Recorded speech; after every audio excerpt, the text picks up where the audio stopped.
మీరు కొన్ని అంశాల మీద పోరాటం చేస్తున్నారు. ఇరిగేషన్‌లో స్కామ్ జరిగిందని చెప్పి కేటీఆర్ గారి మీద ఈడీ రైడ్ అయిన తర్వాత ఎమ్మెల్సీ ఎన్నికల్లో పార్టిసిపేట్ చేయడానికే దాని మీద స్కామ్ జరిగిందని చెప్పి ఏసీబీకి ఫిర్యాదు చేశారా? నేను ఇచ్చింది నవంబర్ 7వ తారీఖు, స్కామ్ జరిగింది అక్టోబర్. అయితే కార్ రేస్ స్కామ్ 55 కోట్ల స్కాము, ఇది క్విట్ ప్రో అని చెప్పేసి ఏసీబీ వాళ్ళు కేటీఆర్ మీద ఫైల్ చేసిన తర్వాత అప్పుడు క్విట్.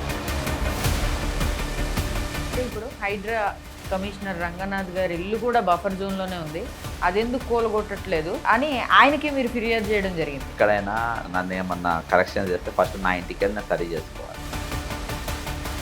నువ్వు హైడ్రా కమిషనర్ అయినావు, నీ పని ఏంటి? చెరువుల పరిరక్షణ. నీ ఇంటి పక్కన పెద్ద చెరువు ఉంటుంది, నువ్వు పెద్ద చెరువు ఉందని ఎందుకు చెప్పాలి? నేను మాట్లాడదాన్ని. కాన్స్ట్రక్షన్స్లల్లో వాసవి ఉంటుంది, లెజెండ్ ఉంటుంది, పెద్ద పెద్దోళ్ళని ఎవరు ఉంటారు. గులగొట్టేదంతా మిడిల్ క్లాస్ ఫ్లాట్లు, మిడిల్ క్లాస్ ఇండ్లు. మీరు ప్రతి ఒక్కరు మోసం చేసేది మిడిల్ క్లాస్. ఈ అంశాల మీద మీరు పోరాటం చేస్తున్నారు కదా, ఇన్ని క్వశ్చన్ చేస్తున్నారు, ప్రూఫ్స్ తీసుకొచ్చి క్వశ్చన్ చేస్తున్నారు, మరి మీకు ఏమి థ్రెట్ లేదంటారా? ఎవరైతే నన్ను తిప్పినరో ఆయనను ఒకరు ఫాలో అయ్యాడు వరుసగా. 10 ఇండ్లు ఉన్నోడు ప్రాబ్లం ఉండదు. ఒక మామూలు ఒక శాలరీ, భార్య భర్తల శాలరీ పైన ఉన్నోళ్ళు ఒక ప్లాట్ కొనుక్కోవాలంటే. నామినేషన్ వేశారు కరీంనగర్లో, అక్కడ గ్రాడ్యుయేట్స్ ఇప్పుడు అన్ని టెక్నికల్ పాయింట్స్ రైజ్ చేస్తున్నారు.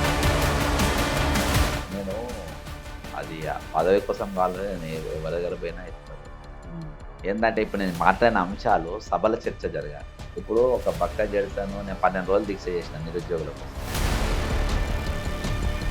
బక్క జడతాను దీక్ష చేస్తే వేరే, ఒక ఎమ్మెల్సీగా బక్క జడతాను దీక్ష చేస్తే వేరే. అసెంబ్లీలో ఒక చర్చ జరుగుతుంది. ఇప్పుడు ఈరోజు ఒక అబద్ధం ఆడాలన్న ప్రభుత్వం వెనక ముందు ఆలోచించాల్సిన బ్యాలెన్స్ ఆఫ్ టెర్రరిజం క్రియేట్ చేయడంలో కూడా ఇది ఉంటుంది. వెల్కమ్ టు ఆదాన్, నేను హరిత. గత కొద్ది కాలంగా రాష్ట్ర ప్రభుత్వంలో జరిగే తప్పులు పొరపాట్లని ఎత్తి చూపిస్తూ కొంత పోరాటం చేస్తూ ఉన్నారు. ఏ అంశానికి ఆ అంశం, హైడ్రా అంశం అవ్వచ్చు, కులగణన అంశం అవ్వచ్చు, పట్టభద్రుల ఎన్నికలలో కూడా పోటీ చేయబోతున్నారు. మన బక్క జడ్సన్ గారు ఇప్పుడు మనతో పాటు ఉన్నారు. ఆయన అడిగి అసలు అంటే ఈ ఎలక్షన్స్లో పోటీ చేసేందుకే ఇవన్నీ చేస్తున్నారా, ఆయన అంతరంగం తెలుసుకునే ప్రయత్నం చేద్దాం. నమస్తే సార్. నమస్తే సార్, మీరు కొన్ని అంశాల మీద పోరాటం చేస్తున్నారు. కొడంగల్ లిఫ్ట్ ఇరిగేషన్ పథకం, లిఫ్ట్ ఇరిగేషన్లో స్కామ్ జరిగిందని చెప్పి ఏసీబీకి ఫిర్యాదు చేశారు. ఏది కేటీఆర్ గారి మీద ఈడీ రైడ్ అయిన తర్వాత. సో దీని వెనకాల అంటే ఈ ఎమ్మెల్సీ ఎన్నికల్లో పార్టిసిపేట్ చేయడానికే, ఆయన దృష్టిలో పడడానికే మీరు దాని మీద స్కామ్ జరిగిందని చెప్పి ఏసీబీకి ఫిర్యాదు చేశారా? అమ్మా, ఎలక్షన్స్ అనౌన్స్ అయింది మొన్న 3 రోజులకి.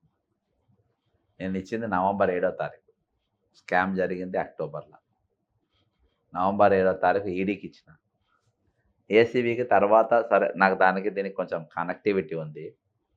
అయితే కార్ రేస్ స్కామ్ 55 కోట్ల స్కాము, ఇది క్విట్ ప్రో అని చెప్పేసి ఏసీబీ వాళ్ళు కేటీఆర్ మీద ఫైల్ చేసిన తర్వాత అప్పుడు క్విట్ ప్రో అనేది ఒరిజినల్గా నగర సాక్ష్యాలు ఉండే. ఏంటంటే ఇప్పుడు కొడంగల్ లిఫ్ట్ ఇరిగేషన్లో 2014లో అది 1500 కోట్ల ఎస్టిమేషన్తో ఉన్న వరకును ఏకంగా ఇప్పుడు 4000 అంటే ఫిబ్రవరికి వెళ్ళి ఇప్పటికే 4350 కోట్లకు పెంచి దాన్ని ఇద్దరికి ఇచ్చారు 50-50. Ponguleti Srinivasa Reddy Raghava constructions, Mega Krishna Reddy constructions, వీళ్ళిద్దరికి ఇచ్చారు. అది ఎట్లా ఇచ్చారు? ఎలక్షన్స్ 2024 ఎలక్షన్స్ అప్పుడే కాంగ్రెస్ పార్టీకి దాదాపు 110 కోట్ల రూపాయలు బాండ్ రూపకంగా ఎలక్ట్రల్ బాండ్స్ ఇచ్చారు మెగా కృష్ణారెడ్డి. అవి ప్రూఫ్స్ ఉన్నాయి, విత్ డాక్యుమెంట్స్ ఇచ్చిన. రావ కన్స్ట్రక్షన్స్ ఏమో ఆయన బీఆర్ఎస్కి కాంగ్రెస్కి వచ్చిన తర్వాత ఖమ్మంలో ఉన్న ఎమ్మెల్యేలు అందరూ ఖర్చు పెట్టుకున్నా కాబట్టి నాకు కూడా వర్క్ ఇవ్వాలని చెప్పేసి వీళ్ళిద్దరూ చెరి సగం పంచుకున్నారు. దురదృష్టం ఏంటంటే ఇదివరకు మంత్రులు కొంచెం కమిట్మెంట్తో పనిచేసేది. ఈసారి ఏకంగా ఈ మంత్రే వాళ్ళ పాల్గొన్నారు. ఇది నేను నవంబర్ 7వ తారీఖు ఇచ్చిన 2024లో ఇట్లా జరిగింది. అసలు వీళ్ళకు విచిత్రంగా అంటే L1 L2 వీళ్ళిద్దరే ఫస్ట్ ప్యాకేజ్లో 2 ప్యాకేజ్ల క్విట్ ప్రో అని నీట్గా దీనికి మించింది ఏం లేదని కేటీఆర్ది దీనికి సింక్ అయింది కాబట్టి నేను తెల్లారి ఏసీబీ కూడా ఇచ్చిన, ఇది కూడా క్విట్ ప్రో కిందకి వస్తుందని ఇచ్చిన. అది యాదృచ్ఛికంగా జరిగింది. కానీ నేను ఇది ఫాలోఅప్ చేసేది నవంబర్ 7th చేస్తున్నాను. Okay sir. అయితే కేటీఆర్ని కలిశారు మీరు? అవును. ఏ అంశం మీద కలిశారు సార్? అయితే యాక్చువల్గా ఏంటంటే అమ్మ, హైడ్రా హైడ్రా అంటే తెల్లారికి వెళ్ళి నేను కలిసిన నెక్స్ట్ డేకి వెళ్ళి అసెంబ్లీ సమావేశాలు ఉన్నాయి. నేను బీజేపీ మహేశ్వర్ రెడ్డిని కూడా కలిసిన, ఉమ్, బీఆర్ఎస్ కేటీఆర్ గారిని కూడా కలిసిన. అయితే హైడ్రా చట్టం ఏం చెప్పిందనంటే, ఇప్పుడు నీవు రైట్ టు ఇమీజ్మెంట్ యాక్ట్ ఉంటుంది. రైట్ టు ఇమీజ్మెంట్ యాక్ట్లో ఏంటంటే 11 సంవత్సరాలు దాటి నువ్వు నివాసం ఉంటే అక్కడ నిర్మించుకొని ఉంటే వాళ్ళను ఇల్లు కూలగొట్టడానికి వీల్లేదు.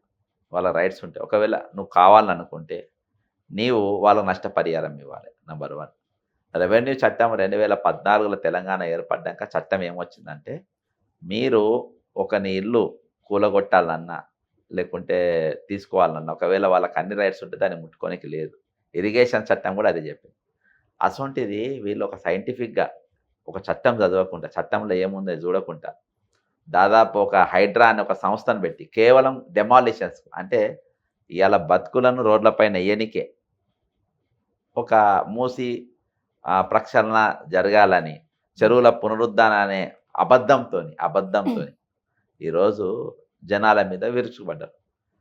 కూలగొట్టిన ఈ వాటికి నష్టపరిహారం ఇవ్వాలి. కూలగొట్టని వాటికి మీరు చట్టబద్ధంగా మీరు చేయాల్సిన అవసరం ఉన్నది. నెక్స్ట్ వాళ్ళు చేపట్టబోయేది ఇటు మూసి పరిసర ప్రాంతాలు ఉన్నాయి అక్కడ ఒకటి. ఇంకోటి ఏంటంటే నేను కేటీఆర్ గారికి ఇవి చెప్పనీకి అసెంబ్లీలో మాట్లాడమని చెప్పనీకని పోయాను. ఇంకోటి ఏంటంటే ఇందులో మూసి ప్రక్షాళనలో దాదాపు 100 ఫార్మా కంపెనీల వ్యర్థ పదార్థాల పొల్యూషన్ ఆ చెరువులో దులుపుతున్నారు మూసిలా. ఈరోజు మీరు ఈ ఫార్మా కంపెనీకి వెళ్ళొచ్చే వ్యర్థాలను ఆపకుండా మూసి ప్రక్షాళన ఏ విధంగా సాధ్యం? నెంబర్ 1.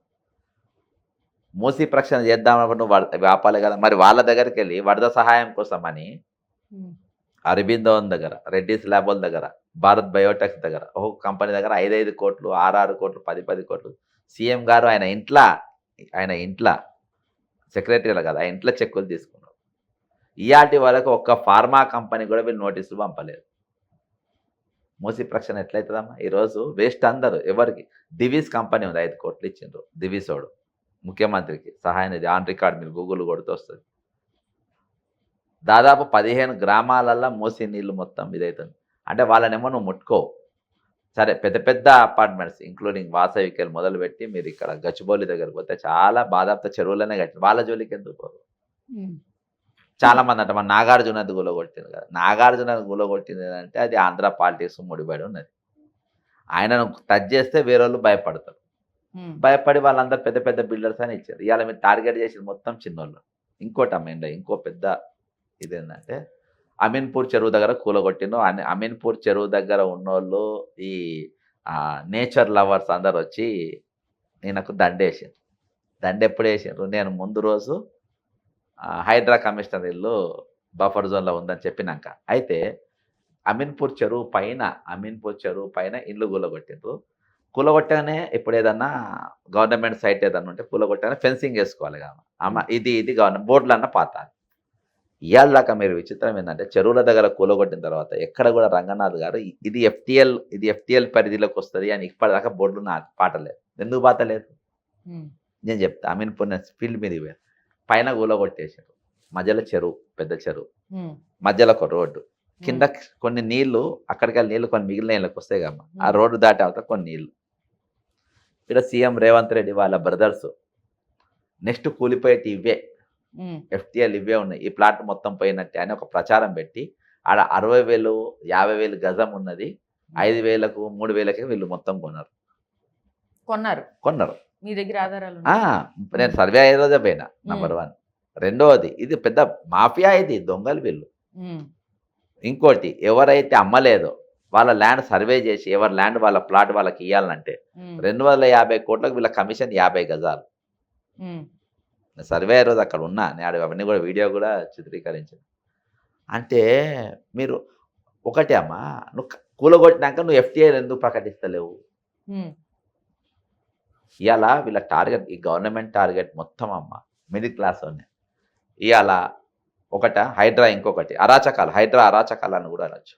రెండవది ఈరోజు అడ్వర్టైజ్మెంట్ కంపెనీస్ ఉన్నాయి పెద్ద పెద్ద. ఈరోజు గత ప్రభుత్వంలో లీడ్ స్పేసు, ప్రకాష్, ఇంకొకటి ఏదో ఒక 2-3 ఉండే. ఈ గవర్నమెంట్ టార్గెట్, నవనిర్మాణం, ప్రకాష్ యాడ్స్ మళ్ళీ ఆయన కూడా వచ్చింది. ఈ 3 ఇప్పుడు నడుస్తున్నాయి. కేవలం ఇవి మాత్రమే బతకాలి. 209 చిన్న చిన్న కంపెనీలు జిహెచ్ఎంసీలో ఇవి చేసుకొని ఉన్నారు. ఏది వాళ్ళు రిజిస్టర్ అయ్యి ఉన్నాయి కంపెనీలు. దాదాపు ఇప్పుడు 500 ఉండొచ్చు. అవి మొత్తం కూలగొడుతుండ్రు తీసేస్తుండ్రు వేలోళ్ళవి. వీళ్ళ ఇవ్వాలి. మరి వీళ్ళందరూ వీళ్ళు లెక్క పెట్టాలి కదా. అంటే వీళ్ళ టార్గెట్ ఏంటంటే ఈరోజు మిడిల్ క్లాస్ అని బతకనీయకుండా చేసుడు. నీ ఇక్కడేం కాదు, నేను 2-3 మీకు ఎగ్జాంపుల్ చెప్పిన. ప్రతీది అంతే. ప్రతీది కూడా వీళ్ళే చిన్న చిన్న షాప్స్ కూడా కొడుతుండ్రు, దుకాణాలు కూడా కొడుతారు. మనం చింతల బస్తీలో చూస్తే ఆ రోడ్ల పక్కన మున్సిపాలిటీ వాళ్ళే లోన్ ఇస్తారు. మున్సిపాలిటీ ట్రైనింగ్ ఇస్తారు, స్కిల్ డెవలప్మెంట్.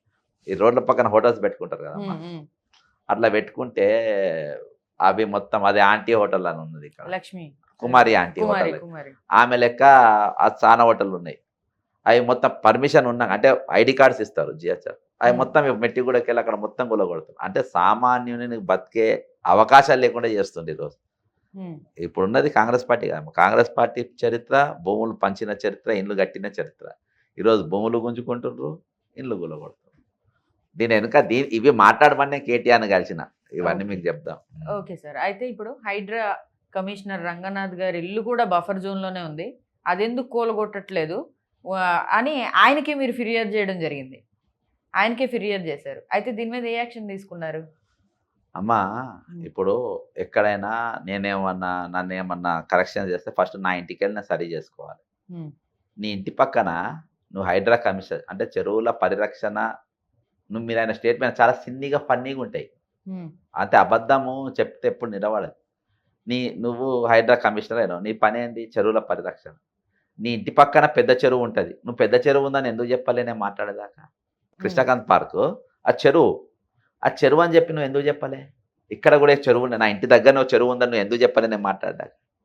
నంబర్ 1, ఆ చెరువు దాదాపు 112 ఏరియా ఉన్నటువంటి ఎకర్స్ చెరువు, చాలా పెద్ద చెరువు. ఆడ ఈతలు కొట్టేది చాలా ఇది ఉండేది. తర్వాత కొంతమంది కబ్జా రాయల్లో కొంచెం కొంచెం కబ్జా చేసి ఆ రోజులలోనే 10 రూపాయల గజం అమ్మిన రోజులలోకి వెళ్ళి కబ్జా అవ్వుకుంటూ వచ్చింది. వచ్చినాక పి జనార్దన్ రెడ్డి గారు 1983లో అక్కడ గట్టి అక్కడ టెంపుల్ కట్టిండు. ఆ టెంపుల్ అక్కడ ఉన్నదంటే ఇక్కడికి చెరువు ఉందని అర్థం. ఆ టెంపుల్ చూసిన నేను, అంటే ఇక్కడ చెరువు కన్ఫామ్ ఉంది. ఆ చెరువు కిందికి వెళ్ళి, ఆ టెంపుల్ కిందికి వెళ్ళి పెద్ద నాలా ఉంది. మన స్టూడియో ఎంత పెద్దగా ఉందో అంత పెద్ద నాలా ఉంది, ఇంకా పెద్దగా ఉంది నాకు. ఆ పారే నాలాకి వెళ్ళి కరెక్ట్ ఒక 100 మీటర్ల దూరంలో రంగనాథ్ గారి ఇల్లు ఉంటుంది. మీ పని ఆయన ఏమంటాడు, ఆడ ముందు చెరువు ఉండే ఇప్పుడు లేదంటాడు, ఇప్పుడు పార్క్ వచ్చేసింది. ఎట్లా వస్తుంది పార్క్? నీ ఇల్లు ఉంటే ఒకటి ఉంటుంది. నాగార్జున ఏమన్నా నా ఇల్లు చెరువులు ఉందొచ్చి కులగొట్టమని చెప్పిండా? లేకుంటే ఇలా కూలిపోయిన వాళ్ళు కూడా నీళ్ళకనే చెప్పిండు కదా. మరి నీకో న్యాయం వాళ్ళకో న్యాయం ఎందుకు? ఇది 100% 40 years బ్యాక్ అక్కడ 40 years మీ చెరువులనే కట్టిండ్రు. ఇవాళ నా దగ్గర కరెక్ట్ నేను దాదాపు 100 years బ్యాక్ మ్యాప్ తీసుకొచ్చిన నేను 3 నెలలు. ఎందుకంటే చాలా మంది ఇల్లు గుల్లగొడుతారు. ఆ పెయిన్ ఏందో నీకు తెలవాలని. ఇవాళ ఆయనకు పనిష్మెంట్ ఏం తెలుసు? ఆయన అనుకుంటాను నా ఇల్లు నేను గుల్లగొట్టలేదని, కానీ పనిష్మెంట్ పడిపోయింది.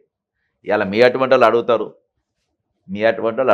రంగనాథ్ గారు మీ ఇల్లు బఫర్ జోన్లో ఉందంట కదా అంటే లేదని చెప్పుకోవాలి. దానికి మించి ఏం కావాలి? నా ఇల్లు బఫర్ జోన్లో లేదు, మా నాయన 40 ఏళ్ళ కింద కట్టిండు, జడ్సన్ అని అబద్ధాలు చెప్పిండు. అబద్ధం చెప్తే పరువు దావా జైలుకు పంపు. బాధాప్త మ్యాప్ తీసుకొచ్చిన మ్యాప్లో స్పష్టంగా ఉన్నది. టోటల్ హైదరాబాద్లో ఉన్న చెరువులు అన్ని మ్యాప్ ఉన్నాయి దగ్గర. అలా బాధాప్త నువ్వు దొరికిపోయినావు, తప్పించుకునే ఛాన్స్ లేదు. అలుగు పలుగాని ఉంటుందమ్మా. అంటే ఇప్పుడు నాలో ఉంది కదా, దాని తర్వాత మనము నడుచుకుంటూ పోతుంది, బురదలు దిగుతాయి కదా కాలు, దాన్ని పలుగు అంటారు. పలుగు ఆయన ఇంటి దాకా ఉంటుంది, ఆయన ఇంటి అవతల కూడా ఉంటుంది. ఇంకా నేను కూలగొట్టాను అంటలేను, నేనే తక్కిన, నీకు కూడా చట్టం రక్షణ ఇచ్చింది అని అంటున్నా. తక్కిన వాళ్ళు ఏమో నువ్వు వాళ్ళ రోడ్ల మీద అంటే కనికరం లేకున్నా పోస్టింగ్ల కోసం, పదవుల కోసం. ఈరోజు హైడ్రా అనేది ఇది మాఫియా ఏం కాదు, ఒక వైట్ కాలర్ మాఫియా. అట్లా నియమించి ఈరోజు బతుకులను రోడ్లపైన వేసి ఈ 3 రోజులకెళ్ళి మొత్తం అడ్వర్టైజ్మెంట్ కంపెనీ మొత్తం గులగొడుతుంది. ఎక్కడెక్కడ ఉన్నాయి మొత్తం అంతా మిడిల్ క్లాస్ వాళ్ళే టార్గెట్. బతకనిస్తలేదు. పెద్దవాళ్ళని ఏం చేయరా? వాళ్ళ లెక్క ఉంటాయి కదా. ఇప్పుడు చెప్పినాక 3 కంపెనీలు మీరు ఏడ చూడండి, నవనిర్మాణ్ వస్తుంది, టార్గెట్ వస్తుంది, ప్రకాష్ యాడ్స్ వస్తుంది, 3 వస్తాయి. కన్స్ట్రక్షన్స్లల్లో వాసవి ఉంటుంది, లెజెండ్ ఉంటుంది, ఇంకా కొన్ని చాలా నా పేర్లు ఐడియా లేదు, పెద్ద ఉన్నాయి. వాళ్ళ జోలికి ఎవ్వరు పోరు. మొన్న కూడా నోటీస్ పంపారు, కూలగొట్టిందా? నేనే కూలగొట్టుకుంటా అన్నాడు. కాబట్టి పెద్ద వాళ్ళని ఎవరు ముట్టదు. కూలగొట్టేదంతా మిడిల్ క్లాస్ ఫ్లాట్లు, మిడిల్ క్లాస్ ఇండ్లు. మీరు ప్రతి ఒక్కరు మోసం చేసేది మిడిల్ క్లాస్ అని. ఇవాళ ఈ ప్రభుత్వం కూడా టార్గెట్ చేస్తుంది మిడిల్ క్లాస్ అని. అయితే సార్ మరి ఇన్ని అంశాల మీద మీరు పోరాటం చేస్తున్నారు కదా! ఇన్ని క్వెషన్ చేస్తున్నారు. ప్రతి అంశాన్ని గూడా మీరు విత్ ఆధారాలతో, ప్రూఫ్స్ తీసుకొచ్చి క్వెషన్ చేస్తున్నారు. మరి మీకేమి థ్రెట్ లేదంటారా? ఎట్టంటే మాకు ఇప్పుడు రంగనాథ్ గారి ఇల్లు చెరువులో ఉందనంటే ఆయన ఇల్లు ఒక 2 వీలర్ పైన ఇది ఉందా లేదా అని తిరుగుతా ఉన్నా. హ్మ్. అందులో ఎట్లనో సీసీ కెమెరాలో దొరుకుతుంది. మరి ఆయన పంపిన ఎవరైతే నన్ను తిప్పిండ్రో హ్మ్. ఆయనను ఒకరు ఫాలో అయ్యిండు వరుసగా. హ్మ్. తర్వాత నేను దాని మీద మాట్లాడినాక కొంచెం సెట్ బ్యాక్ అయ్యిండ్రు. చేసిండ్రు. హ్మ్. అంతే. ఎందుకంటే చేస్తున్నారా ఎందుకంటే ఇంకా ఇప్పటికి కూడా? ఉంటది. ఎప్పుడైనా ఇక జాగ్రత్తలు ఉంటాము. రెగ్యులర్‌గా ఇవి చేస్తా ఉంటారు. ఇది దొంగలుగా దొంగలా చేస్తూనే ఉంటారు. హ్మ్. కానీ ఈరోజు ఎవరో ఒకరు మాట్లాడలే. ఇప్పుడు హైదరాబాద్‌ల గురించి మామ 10 ఇండ్లు ఉన్నోడికి ప్రాబ్లమ్ ఉండదు. ఒక మామూలు ఒక శాలరీ భార్యాభర్తల శాలరీ పైన ఉన్నోళ్ళు ఒక ప్లాట్ కొనుక్కోవాలంటే వాళ్ళు చాలా రూపాయి దాచిపెట్టుకొని వాళ్ళు ప్లాట్ కొనుక్కుంటారు. ఆ ప్లాట్ కొనుక్కున్నాక కూడా వాళ్ళు జాగ్రత్తగా చూసుకుంటారు. వాళ్ళు చాలా జాగ్రత్తగా ఇల్లు కడతారు. ఆ ఇల్లు కట్టినాక కూడా నీళ్ళు కూడా వాళ్ళే కొట్టుకుంటారు రూపాయి మిగులుతుంది కదా అని. హ్మ్.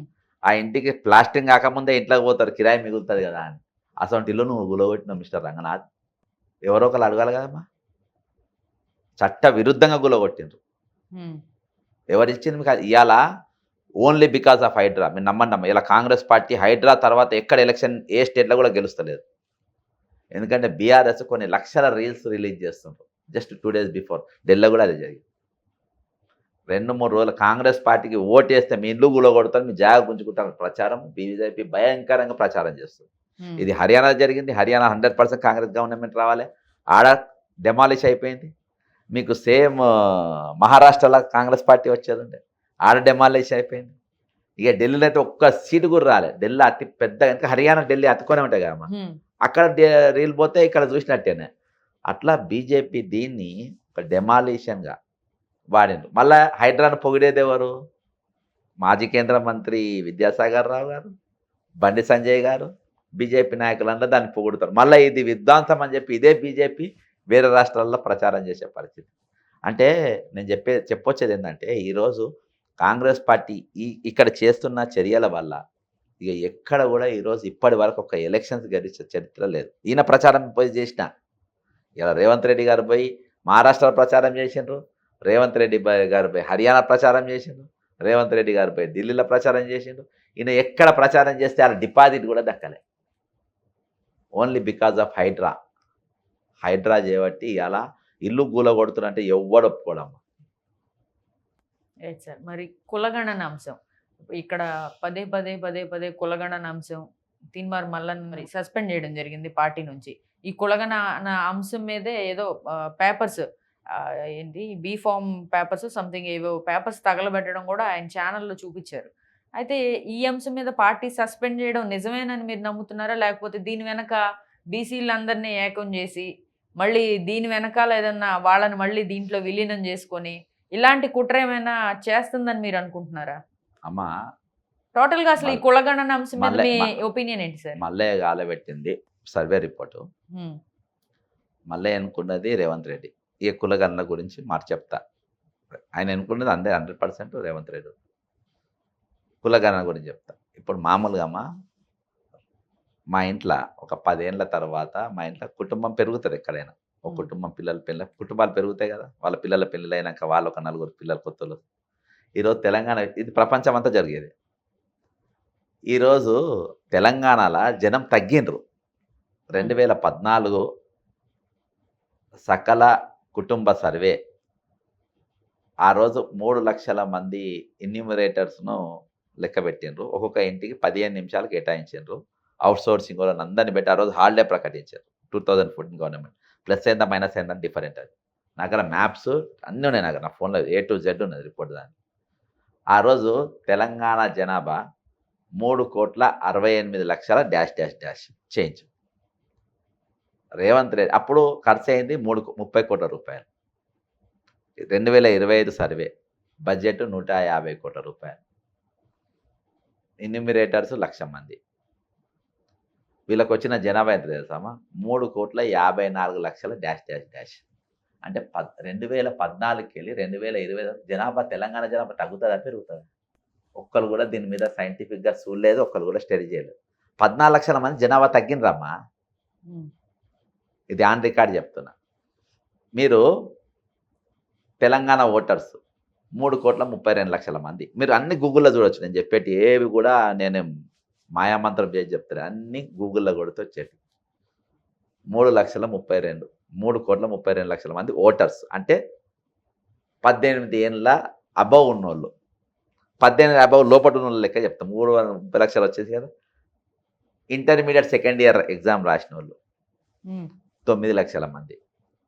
ఇంటర్మీడియట్ ఫస్ట్ ఇయర్ రాసినోళ్ళు 9 లక్షల మంది. 10th ఎగ్జామ్ రాసినోళ్ళు 9 లక్షల మంది. 9th, 8th అట్లా ఎల్కేజీ వరకు రాసినోళ్ళు వీళ్ళే దాదాపుగా యావరేజ్గా ఒక 100 కోట్ల దాకా వీళ్ళు వస్తారు. 100 తక్కువ లేదు, 50-60 కోట్లు వేసుకోండి. 50 కోట్ల మంది వస్తారు. పుట్టినోళ్ళకి వెళ్ళి స్కూల్కి పోయేటోళ్ళ లెక్క తీయలే ఇలా. ఇప్పుడు ఈ 60 లక్షలు ఈ 3,54,000 అయితే ఇక్కడనే 4,10,00,000 మంది వస్తుంది కదమ్మా. అసలు నీ లెక్కనే తప్పు కదా. మీరు గణననే జరగలే కదా. ఇక దాని మీద ఇప్పుడు పేపర్లు గాలబెట్టేటోళ్ళు కానీ, కులగణన గురించి మాట్లాడేటోళ్ళు కానీ, అసలు మీకు జనాభానే లెక్క పెట్టలేని ఎవరెందుకు అంటలేరు? ఉమ్, ఇంకోటి, మీరు పూర్వం రాజులు, నేను చరిత్ర స్టూడెంట్, నేను హిస్టరీ స్టూడెంట్. పూర్వం రాజులు సర్వే చేసేటప్పుడు కూడా ఎవరి ఇళ్లలో వాళ్ళు ఉండాలనేది. ఒకవేళ అప్పుడు లెక్కగిన తప్పు చేస్తే రాజద్రోహం కిందికి వచ్చేది. అసొంటిది ఇవాళ ఒక రాజు తప్పుడు లెక్క చూపించడం రాజద్రోహం కాదమ్మా. అంటే దీన్ని రాజద్రోహం ఎందుకంటే చెప్తా. ఒక ఆయన ఒక పెళ్లి చేసిండు. 1000 మందికి పెళ్లి కార్డులు ఇచ్చిండ్రు. 100 మందికి వంట చేసిండ్రు. ఉమ్. ఆయన తిట్టిపోతారా, ఆశీర్వదించిపోతారా? తిట్టిపోస్తారు. మరి ఇక్కడ అదే కదమ్మా జరిగింది. ఈరోజు 60 లక్షల మంది జనం ఏమైపోయారు? ఒక రాజు ఆ రిపోర్ట్ ఇవ్వచ్చా? దీనివల్ల ఎఫెక్ట్ ఏమేమవుతుంది చెప్పు. దీనికి ఎఫెక్ట్ ఎక్కడ పడుతుంది? నువ్వు ఒక ప్రాజెక్ట్ ఇస్తావు. ఫర్ ఎగ్జాంపుల్ దావోస్కు పోయిండు. దావోస్కు పోయి నువ్వు స్విట్జర్లాండ్ దావోస్కు పోయి నీవు 1,78,00,000 రూపాయలు నేను తెచ్చినా అని చెప్పి ప్రచారం చేసేసుకో. ఉమ్, ఫస్ట్ వాళ్ళు చూసే రిపోర్ట్ ఏందప్పమ్మా? ఫస్ట్ నువ్వు ఇచ్చే రిపోర్ట్ ఏంటంటే నీ తెలంగాణ గురించి ఎక్కడ ఏందని ఇన్స్ట్రక్షన్ ఇచ్చినాక నీ జనాభా ఎంత అని ఇస్తావు. అదే అబద్ధం అన్నప్పుడు వాళ్ళు ఎట్లా నమ్ముతారమ్మా?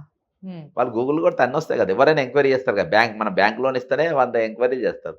అసలు నీకు ఎంక్వైరీ చేయరా వాళ్ళు? అవన్నీ చేసి అంటే ఇవాళ లోన్ వచ్చింది కూడా అబద్ధమే. జనాభా అబద్ధం. ఈరోజు ఈ అంటే కేంద్రంలో 1,70 కోట్లు అని చెప్పి సెలబ్రేట్ చేసుకుంటున్నారు. అదంతా అబద్ధం అంటారా? అమ్మ చాక్లెట్ కంపెనీ కూడా ఎవరు ఇవ్వాలి. చాక్లెట్ కంపెనీ మరి అక్కడికి వెళ్ళి సంతకాలు రబ్బర్ చేసుకున్నారు ఏ కదా. సంతకం అమ్మ? ఇక్కడ మేఘాన్ రమ్మని ఇప్పుడు చెప్పిన కదా. కోడంగల్ నారాయణపేట లిఫ్ట్ ఇరిగేషన్ వరకు అందులో మర్చిపోయిన ఎల్ఎన్టీఓని కూడా కొట్టేశారు. ఎల్ఎన్టీఓని కూడా చేసిండ్రు ఆ టెండర్లా. మేఘానే బాగా పనిచేసారు. రాగా వీళ్ళనే తీసారు, సంతకాలు పెట్టమంటే పెట్టిండ్రు. ఇక్కడ పెట్టారా? జూబ్లీస్లా చెక్ పోస్ట్ కాడికి వచ్చి మేఘా వచ్చి సంతకం పెట్టుకోమంటే పెట్టాడా? ఆడేందంటే జనాల పిచ్చోళ్ళని చేయనీకి అక్కడికి పిలిచి ఏదో జరిగినట్టు చూపించారు. చాక్లెట్ కంపెనీ కూడా తెలంగాణకు రాలేదు. వస్తే డీటెయిల్డ్ ప్రాజెక్ట్ రిపోర్ట్ డిపిఆర్. అందుకని నేను ఇటువంటి టెక్నికల్ క్వశ్చన్స్ అడుగుతా కాబట్టి నన్ను పార్టీగా సస్పెండ్ చేశాను. డిపిఆర్ డీటెయిల్డ్ ప్రాజెక్ట్ రిపోర్ట్ ఎన్ని కంపెనీలు చూపించమను. ఎన్ని కంపెనీలు ఇచ్చినాయి డీటెయిల్డ్ ప్రాజెక్ట్ రిపోర్ట్. మనము ఈ హైడ్రాలో ఇంకొక అంశం ఒకటి మర్చిపోయాను. ఇప్పుడు హైడ్రాలో ఇల్లు కట్టుకున్న వాళ్ళంతా లోన్ తీసుకుంటారు కమ్మా.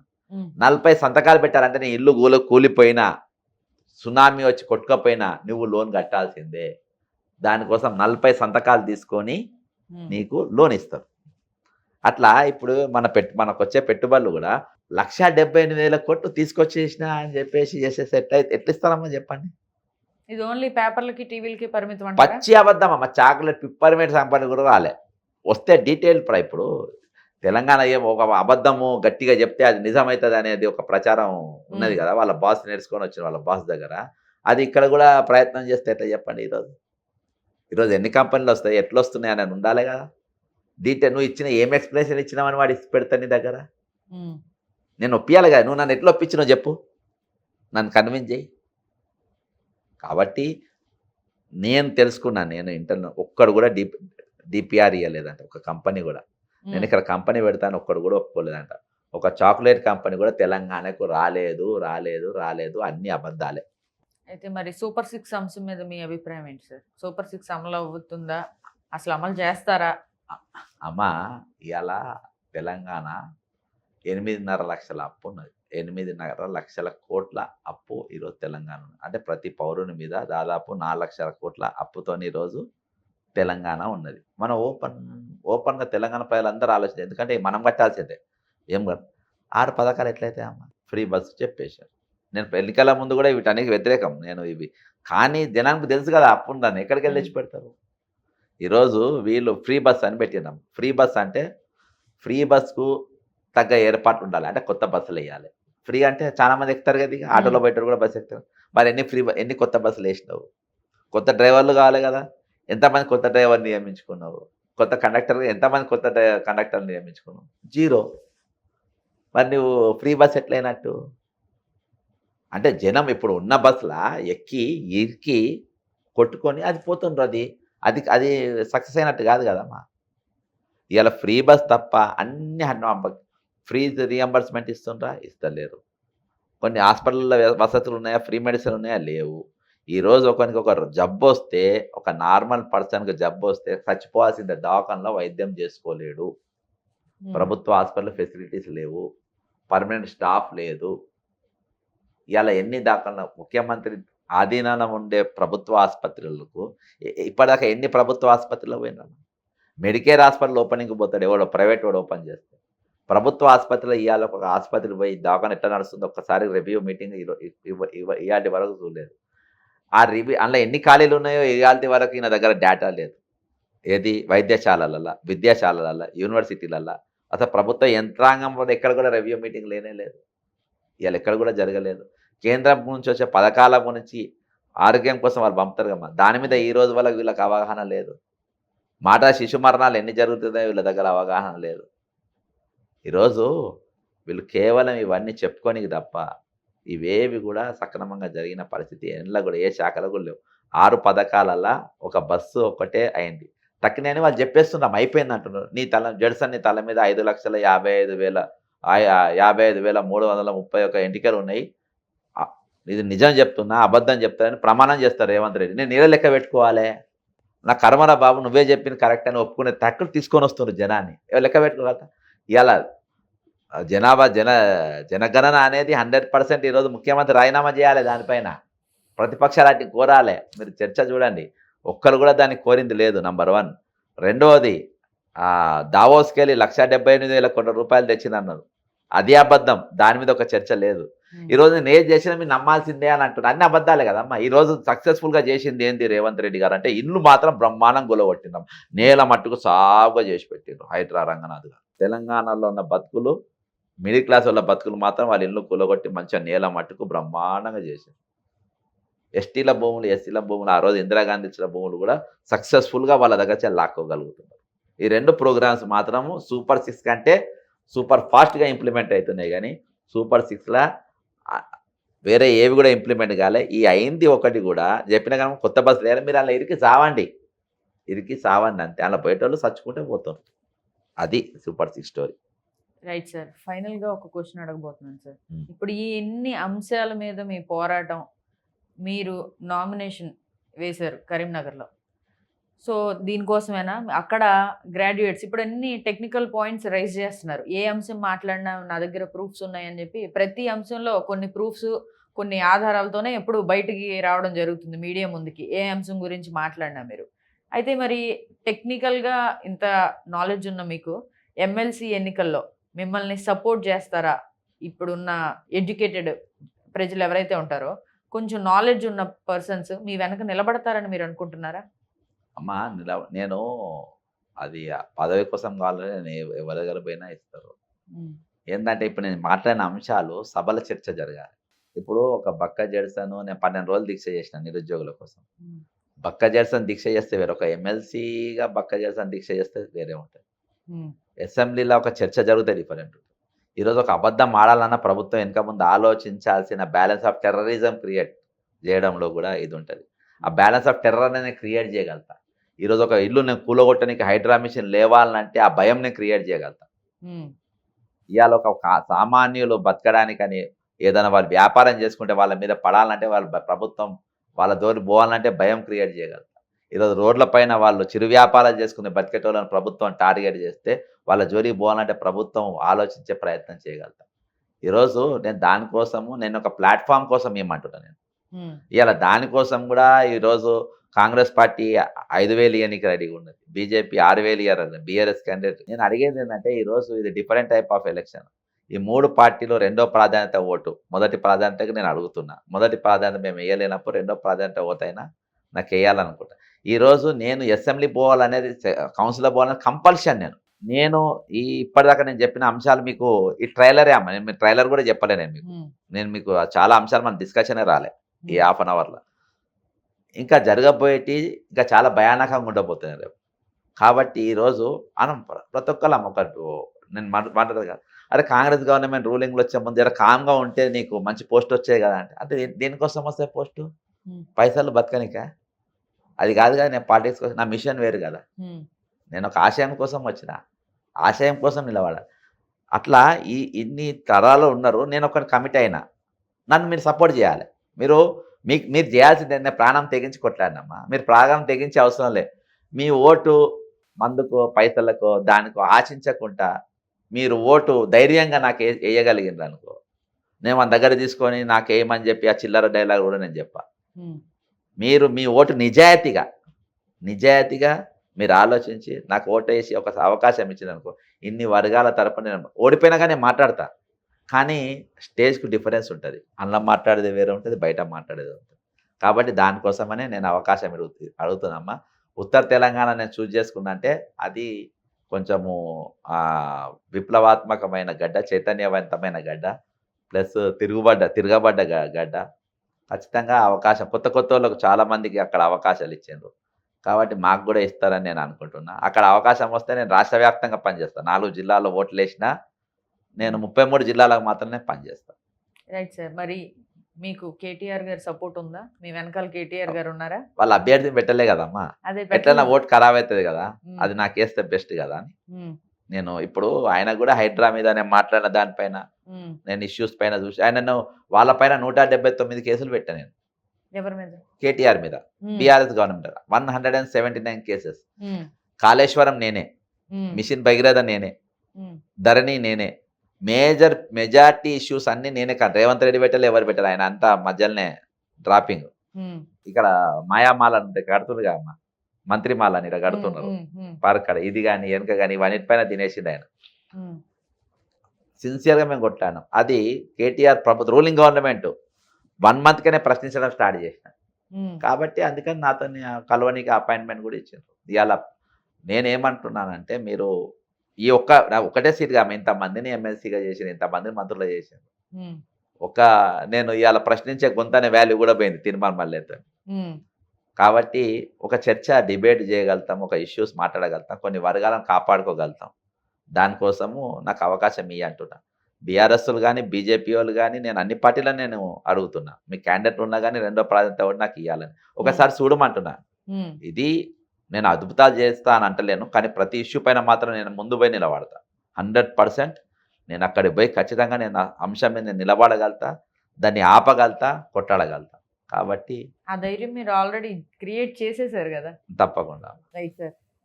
Thank you so much sir. తిరిగి మరిన్ని అంశాలతో ఇంకొంచెం ఘాటుగా మాట్లాడుకునే అంశాలతో మళ్ళీ మీరు ఎలక్షన్స్లో విన్ అయిన తర్వాత మళ్ళీ మనం స్టూడియోలో ప్రోగ్రామ్ పెట్టుకుందాం sir. Thank you. Thank you అమ్మా, థ్యాంక్ యూ సో మచ్.